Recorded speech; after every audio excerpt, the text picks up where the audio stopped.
The topic of this short reflection is on Roger Scrutom.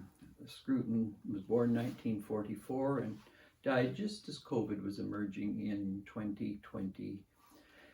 He's become probably one of the most significant political philosophers for conservatives, certainly in the last 20 to 30 years. I'll entitle this Scrutinizing Scrutum, the Scrutonia tribe.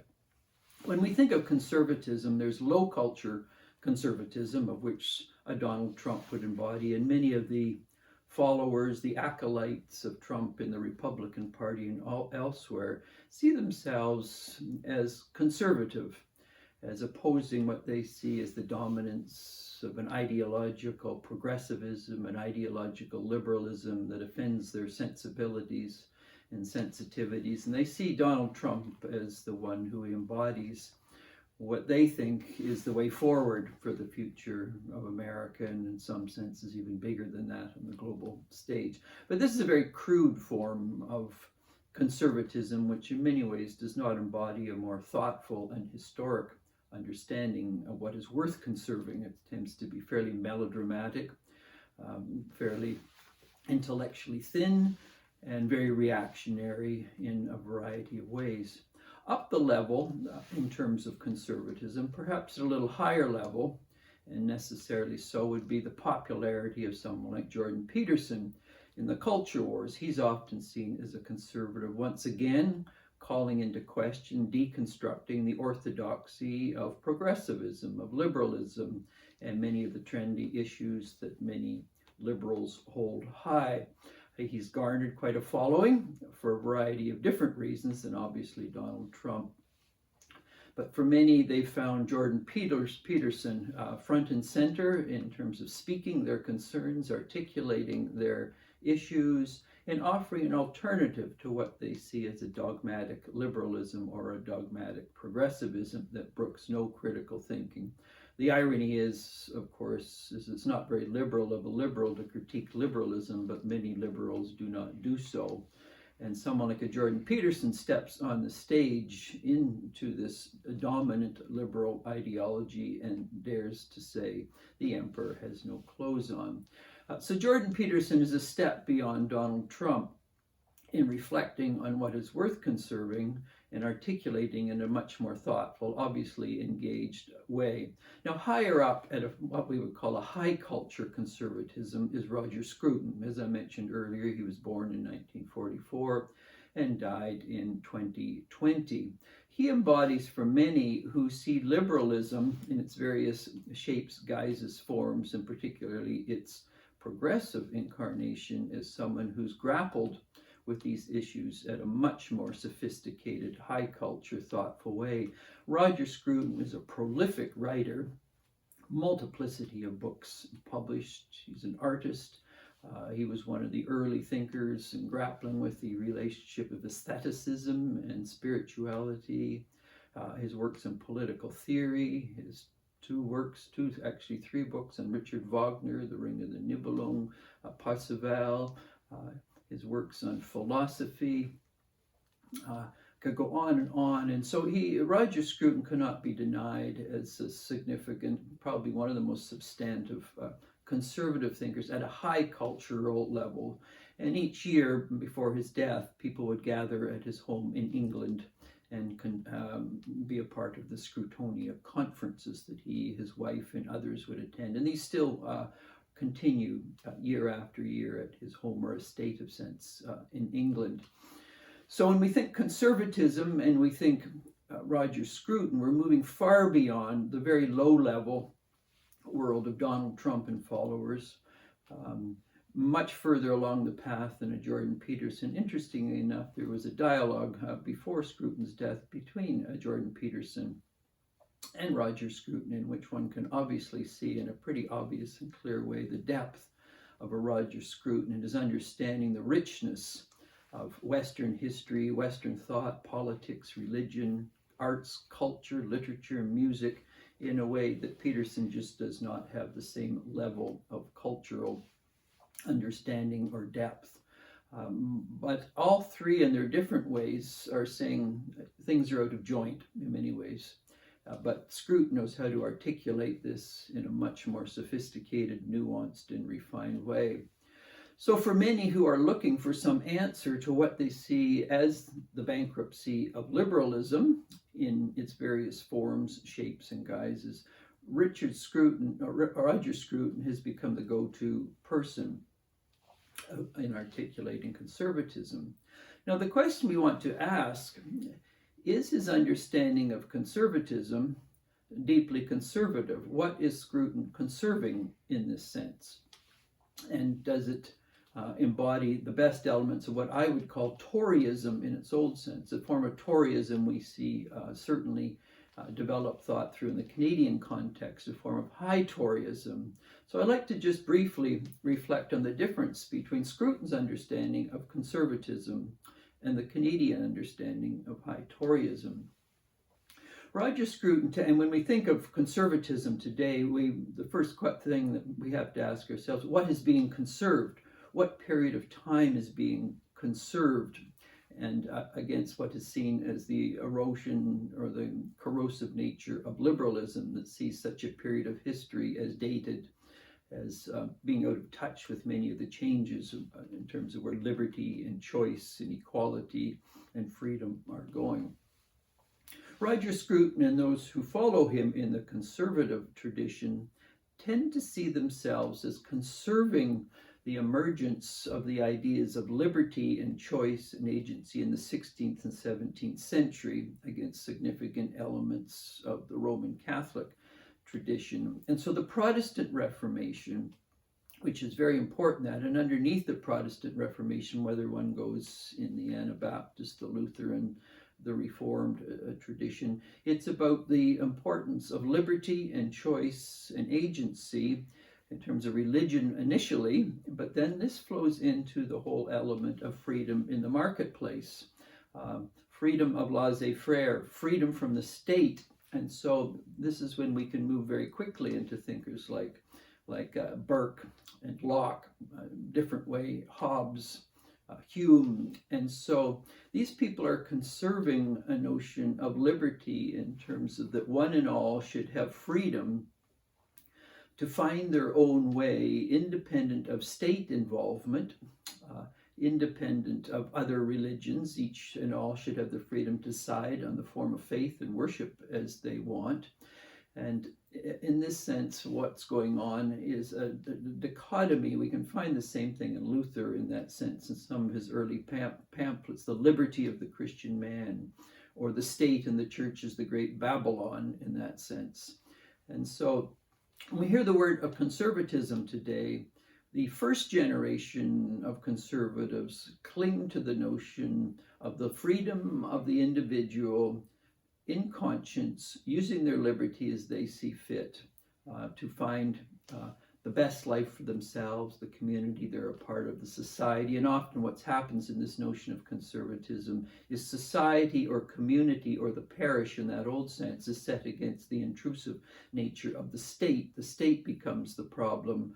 Society, community, the local becomes the answer. So it's grassroots up rather than state down authority.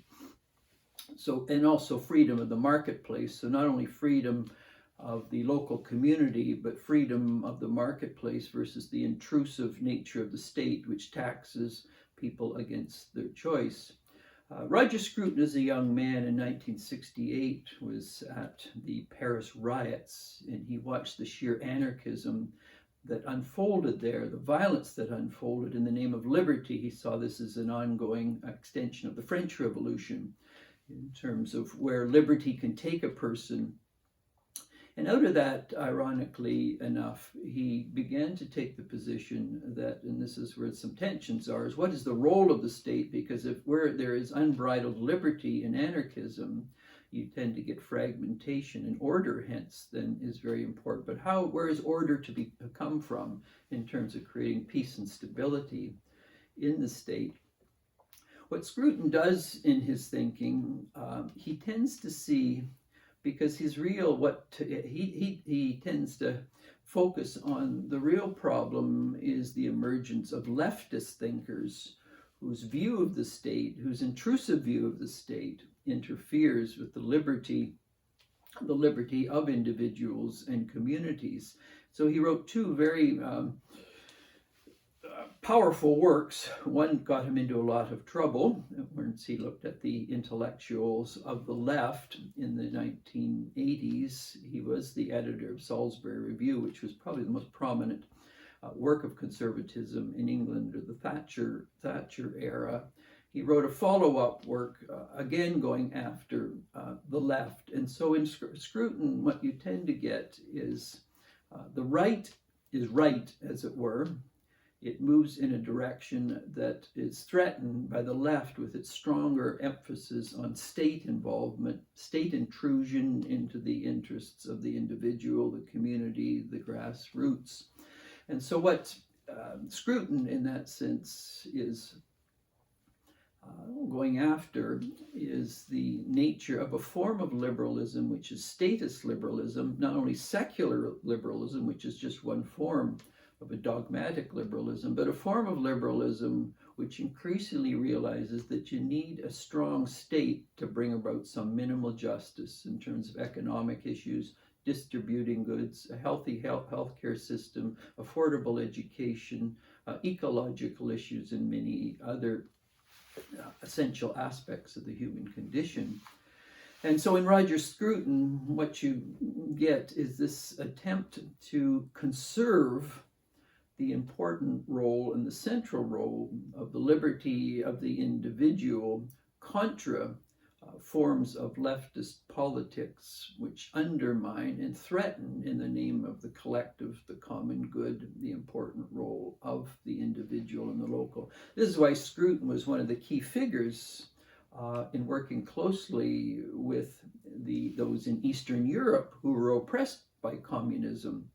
And so his work at the center, really, of someone from England working engaged in a very meaningful and intimate way with the libertarian thinkers and activists and politicians in Eastern Europe under the USSR, fueled yet once again his concerns with the left. And so his work on New Left intellectuals, and then seeing it played out in what he saw was the actual working out of leftist thought in Eastern Europe, reinforced his understanding between theory and practice.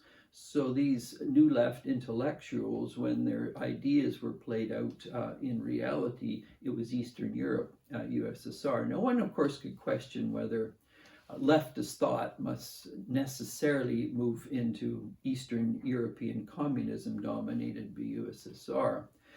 One of our prominent Canadian political theorists, George Grant and then Stephen Leacock, George Grant in Canada was very sensitive to the insights of the New Left as it emerged in the 1960s and 70s in Canada. He didn't see the state as necessarily an evil, a demon. He recognized a balance needed to always be held between society, community, and the state.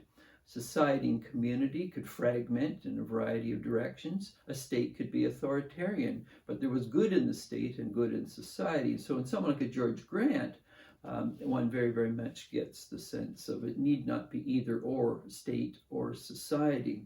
Grant was also much grounded in a classical tradition, very much shaped by Plato. Simon Weil became a key thinker for him as well. And so someone like Roger Scrutom, his grounding in the classical tradition was much thinner than was someone like a George Grant, who understood, certainly in someone like a Plato in the Republic and the Laws, the state is very important. Whether one agrees with Plato's understanding of the laws of the state is secondary to that he understood you need the state to direct freedom in a much more just and meaningful way, as well as you need society also.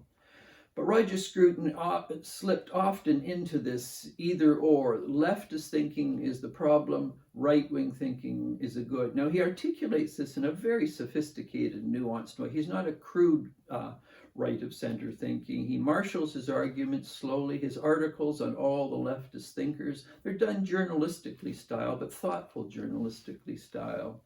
So if someone wants to get a sense of thoughtful right-of-center thinkers, Roger Scrutom is a go-to person. I'm just finishing a book called Scrutinizing Scrutum, Canadian High Tories and Scrutonia. So this is just a little teaser, a key in the ignition, and in which I go into far more detail in looking at how the Canadian High Tory tradition is very different than what goes by the name of conservatism today, whether the very crude form of conservatism we find in Trump, the little more thoughtful cultural conservatism we find in Pearson, but the far more sophisticated understanding of conservatism that we find in Roger Scrutom. I might just add, by way of conclusion, Scruton's fondness for Hegel puts him in a very different place in understanding the direction of conservatism than does George Grant, who saw Hegel as really the great apologist for modernity. Roger Scrutom brings together Hegel and important 16th, 17th century English thinkers like Locke and Burke, Hume, and others in terms of defining conservatism. So just as an appendix, probably important to know that we can linger a lot of time on exegesis, theology, Christian traditions, creeds, confessions, but at the end of the day, we always have to be sorting out, so what is the relationship between all of these important and essential understandings of the Western civilization, Western culture, Christianity, to public issues and public responsibilities and public thinking and political philosophy. And if we don't grapple and integrate these two elements, we end up with a very dangerous form of neo-Gnosticism, in which we're dealing with ideas, but they float above the political, the historic world of time. To Roger Scrutom's credit, to George Grant's credit, to Stephen Leacock's credit, they were always trying to grapple with the relationship of the richness of theology, biblical exegesis, the great Western tradition, which always included political thought, economic thought, social thought. So it's this integrative vision that we say in Scrutom, we also see in George Grant, but they're doing very, very different things in how they interpret the great tradition. And in this sense, this is what differentiates Roger Scrutom and his followers from a George Grant and those who understand the relationship of High Toryism in terms of religion and politics.